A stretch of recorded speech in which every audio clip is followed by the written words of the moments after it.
সকল বিষয়গুলো চিন্তা করে আপনি সফরটাকে সাজাননি, এটা আপনাদের সরকারের একটা দুর্বলতার প্রকাশ পেয়েছে। এই প্রকাশটা শুধু এই সফরে না, পুরো বাংলাদেশে আমরা বিভিন্ন জায়গায় এটা দেখতে পাচ্ছি। কারণ বাংলাদেশের মানুষ আমাদের ঐক্যবদ্ধভাবে দেখতে চায়। বাংলাদেশের মানুষ তখন আস্থাটা পাবে যখন আমরা একসাথে কাজ করব, একসাথে আবার লড়াইটা করব। কোনো প্রতিষ্ঠানে প্রভাবে প্রভাবিত হয়ে যদি আমাদেরকে তারা এই ন্যায্য অধিকার থেকে বঞ্চিত করে, আমরা মনে করি এটার জন্য তাহলে আমাদের রাজপথ বেছে। এনসিপির সদস্য সচিব জনাব আক্তার হোসেন নয়, তিনি অভ্যুত্থানের একজন সংগঠক। সেখানে আমাদের ডাক্তার তাসলিম জারা, যিনি এনসিপির সিনিয়র যুগ্ম সদস্য সচিব, তিনি ছিলেন। আমরা দেখেছি বিএনপির মহাসচিব জনাব মির্জা ফখরুল ইসলাম আলমগীর ছিলেন। তার সাথেও কিভাবে কিন্তু নিয়ে যাওয়ার পরে আগেই তার এই প্রত্যেকটি বিষয় বিবেচনা করার কথা ছিল। তারা তাদের জায়গা থেকে একটা প্রেস রিলিজ দিয়ে বলেছে যে তারা চেষ্টা করেছে কিন্তু একই প্রোটোকলে নিতে পারেনি। তাহলে কোন প্রোটোকলে নিলে আপনারা তাদেরকে ভালোভাবে তাদেরও নিরাপত্তা দিতে পারতেন, এটা আপনার আগেই চিন্তা করা দরকার ছিল। আপনি এরকম একটা সফরেও সকল বিষয়গুলো চিন্তা করে আপনি সফরটাকে সাজাননি, এটা আপনাদের সরকারের একটা দুর্বলতার প্রকাশ পেয়েছে। এই প্রকাশটা শুধু এই সফরে না, পুরো বাংলাদেশে আমরা বিভিন্ন জায়গায় এটা দেখতে পাচ্ছি। আমরা স্পষ্ট করে বলেছি অন্তর্বর্তীকালীন সরকারের উপর অবশ্যই এই দায় যায়, এবং পররাষ্ট্র মন্ত্রণালয় বলেন, সেখানে বাংলাদেশে এম্বাসিতে যারা আছেন তাদের জায়গা থেকে আমরা বিভিন্ন ধরনের দায়িত্বের গাফিলতি এবং আওয়ামী লীগ বা আওয়ামী লীগের সমর্থকদেরকে সহযোগিতা করার বিভিন্ন তথ্য পেয়েছি। আমরা চাই সুস্পষ্টভাবে এগুলোর সাথে যারা সম্পৃক্ত তাদেরকে ওই দায়িত্বগুলো থেকে তাদেরকে বরখাস্ত করে তাদেরকে শাস্তির আওতায় নিয়ে আসতে হবে। কারণ তারা একটা দলকে পিছন থেকে সুবিধা দিতে গিয়ে, স্বৈরাচারী দলকে পিছন থেকে সুবিধা দিতে গিয়ে তারা রাষ্ট্র এবং সরকারের সাথে বিশ্বাসঘাতকতা করেছে। আমরা স্পষ্টভাবে এই আবেদনটি জানিয়েছি, এবং আমরা একটা জিনিস শুধু বলি, বাংলাদেশের জনগণের কাছে তাদের কোন স্থান নেই। ওই ফ্যাসিস্ট স্বৈরাচারের যারা দোসর আছে তাদের যারা অভিভাবক, তারা ভয়ে, জনগণের ভয়ে তারা দেশ ছেড়ে পালিয়েছে। কারণ জানে তারা এতদিন ধরে জনগণের সাথে অন্যায় করেছে, জুলুম করেছে, লুটপাট করেছে, জনগণের অধিকার হরণ করেছে। তো তাদের এই ধরনের কিছু উচ্ছিষ্ট কালপ্রিট কর্মী যদি মনে করে দেশের বাইরে এভাবে বাংলাদেশের রাজনৈতিক দলের বিভিন্ন নেতা কর্মীকে তারা এভাবে বিব্রতকর অবস্থায় ফেলতে পারবে, এটা আমরা আমাদের জায়গা থেকে হতে দিব না।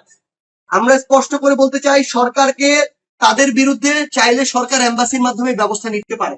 এই ব্যবস্থা সরকারকে নিতে হবে, এবং তারা যেহেতু যারা খুনের দোষে তাদেরকে সঙ্গ দিচ্ছে, তারাও এই দোষে একই সাথে দোষী। তো তাদের বিরুদ্ধে যেন উপযুক্ত ব্যবস্থা নেওয়া হয়। আপনারা আরো দুইটা কথা এসেছে এখানে, একটা হচ্ছে যে গণ অধিকার পরিষদের বিষয়ে আমরা এটা একাধিকবার বলেছি।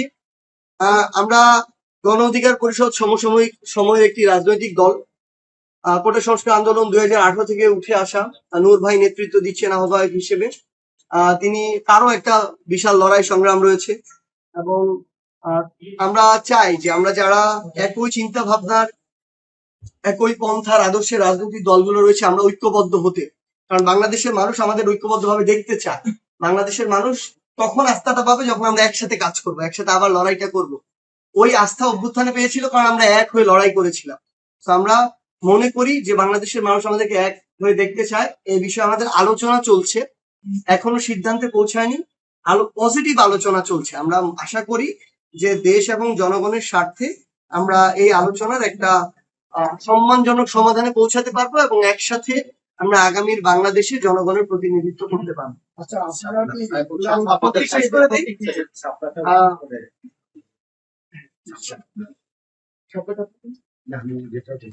আমরা এনসিপি আমাদের জায়গা থেকে যখন আমাদের নিবন্ধনের জন্য আবেদন করি, আমরা স্পষ্ট করেই বলেছিলাম, এবং আমরা সবকিছু যত ধরনের আইন কানুন আছে যাচাই বাছাই করেই তো আমরা শাপলা চেয়েছি, তাহলে তো আর এমনি চাইতাম না। তো চাওয়ার পরে আমরা খুব স্বাভাবিকভাবে সকল ধরনের যে প্রক্রিয়া ছিল তারা সম্পন্ন করেছে, এবং এই সকল প্রক্রিয়া আমরা বাছাইগুলোতে উত্তীর্ণ হয়ে গিয়েছি। তো দেখেন, এখন গতকালকে দেখলাম আমরা নির্বাচন কমিশনের যিনি সচিব আছেন উনি বললেন যে তাদের যে তালিকা, ওই তালিকায় শাপলা নেই। তাদের তালিকায় শাপলা অন্তর্ভুক্ত করার দায়িত্ব কি আমাদের? তারা ওইখানে কেন চাকরি করছে? এই দায়িত্ব তো তাদের ছিল। তারা এটা আমাদেরকে যুক্তি দিতে পারে যে আইনগতভাবে শাপলা পাওয়ার কোনো গ্রাউন্ড আমাদের নেই, এই কারণে আমরা পাবো না, কিন্তু এটা বলতে পারে না যে ওই তালিকায় তারা এই শাপলাটা নেই। আমরা যখন আবেদন করেছি তখনই তো আমরা বলেছি তাহলে এটা তো তাদেরকে ইনক্লুড করার এই দায়িত্বটা তাদের ছিল। তো আইনগতভাবে যেহেতু এখানে কোনো বাধা নেই, এবং অনেকে বলছে প্রতীকটার সাথে মিলে যায়, শাপলা প্রতীক না, প্রতীকের একটা অংশ, সেখানে আমরা বলেছি তারকা আছে, ধানের শীষ আছে। তো সামগ্রিকভাবে প্রতীকের একটা অংশ যদি অন্য রাজনৈতিক দল পায়, এনসিপি কেও দিতে হবে।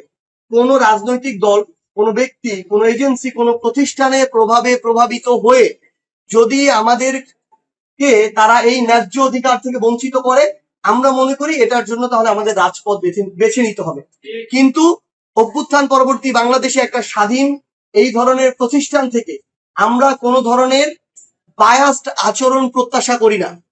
আমরা চাই তারা তাদের জায়গা থেকে তাদের ব্যক্তিত্ব, প্রতিষ্ঠানের যে স্বাধীনতা সেটা বজায় রেখে যে সিদ্ধান্ত আইনগতভাবে সেটি নিবে, এবং এনসিপি শাপলা প্রতীক পাবে। শাপলা প্রতীকে এনসিপি আগামীর যে ইলেকশন সেই ইলেকশনে অংশগ্রহণ করবে।